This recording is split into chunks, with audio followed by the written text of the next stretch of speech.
Welcome back to Black Renaissance. Our next guest is one of my colleagues. She recently did a story about race-based discrimination in the workplace. Please welcome KPIX 5 reporter Linda Yee. And Linda, I got a chance to see this story, and I have to say I was blown away. Some of the charges of discrimination that some of these employees were making, unbelievable. I know, it is unbelievable. It's disappointing to me. I mean, we like to think that we've gotten past some of this, but unfortunately, we have no illusions. There's racism, but to see it so overtly, it's sad. It is sad. Right off the bat, let's go ahead and take a look at some of the allegations that some of these employees were talking about.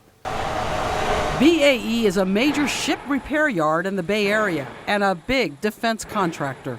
But according to some current and former employees, what went on behind the security gate while they were working here is chilling. I was referred to as the big fat black girl and your mama. A hostile working environment where alleged gender and race harassment was the norm. They use a nigger word 7 days a week. And it got worse than that, didn't it? There was graffiti scrawled around. At one point, they saw one of them alleged that they saw a dummy in a noose. I mean, just terrible things that, why should you have to face this in a workplace?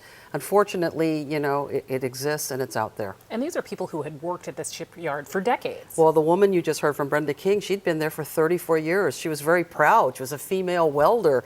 So back then, that was a rare thing when she got the job, and she was very proud to be one. But she didn't feel that, it's fair to have to endure this kind of harassment on a daily basis. Of course, these are all alleged. The trials are upcoming. All allegations. So let's talk about what these employees decided to do. They banded together, decided to pursue a lawsuit. What happened? Well, what they wanted to do is they filed the lawsuit. Initially, the shipyard offered them settlements, a cash settlement of something like $50,000, a little bit less than what they make in a year. But part of that settlement, they had to agree to keep silent. In other words, you can't talk about this anymore.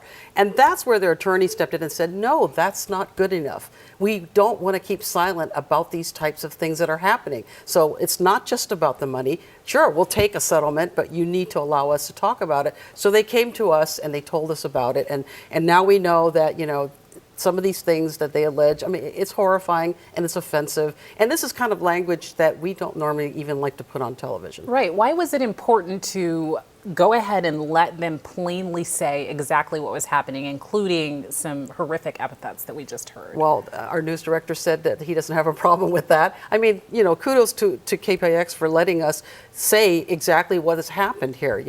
We don't want to say these words, but this was what was done. They said this is what was happening. Of course, when we showed some of the graffiti and some of the offensive scrawlings all over the shipyard area, all those things that they allege, we had to cover up some of it because it was so bad. Okay. And for these workers, they say this really was their reality. What did the shipyard have to say, the company itself have to say about these allegations? Well, first of all, they made it clear that because this is an ongoing litigation, they can't talk about it. They did give me their statement saying, we do not believe that this is, we don't encourage this kind of behavior. We tell people that they will not be tolerated. Any type of discrimination, any type of harassment is not tolerated. But according to these workers we talked to, they said nothing was ever done. They went to human resources and they were kind of ignored. They put out a memo. A memo was posted. Don't do these kinds of things. It's not tolerated. So that's why it's gotten as far as this lawsuit now, and these things are going to start happening over the next couple months. Absolutely. We're going to see a trial coming here soon. Yeah, there'll be a retrial on Monday. One of these cases was actually tried a couple years ago, and actually one of the plaintiffs did win in his suit, but then the shipyards appealed because there was some discrepancy, some technicalities in that first trial. So that one's going to be retried coming Monday. And then the other two cases that you saw in this story will start in September. Okay, these are some really serious allegations, a very serious issue overall. I'm glad you got to cover it. You covered it with sensitivity. I thought you were very fair to the shipyard and sort of reached out to them to let their story be heard as well. Well, we have to do that. Absolutely. Yeah. But this was something that I think needed to be heard. So thank you so much for covering that. Thanks for your insight. Keep us updated as this all goes forward. I will. Thanks so much, Linda Yee. For more information about Linda's story and to watch it in its entirety, you can log on to kpix.com. The story is archived there, and we will be back with more Black Renaissance.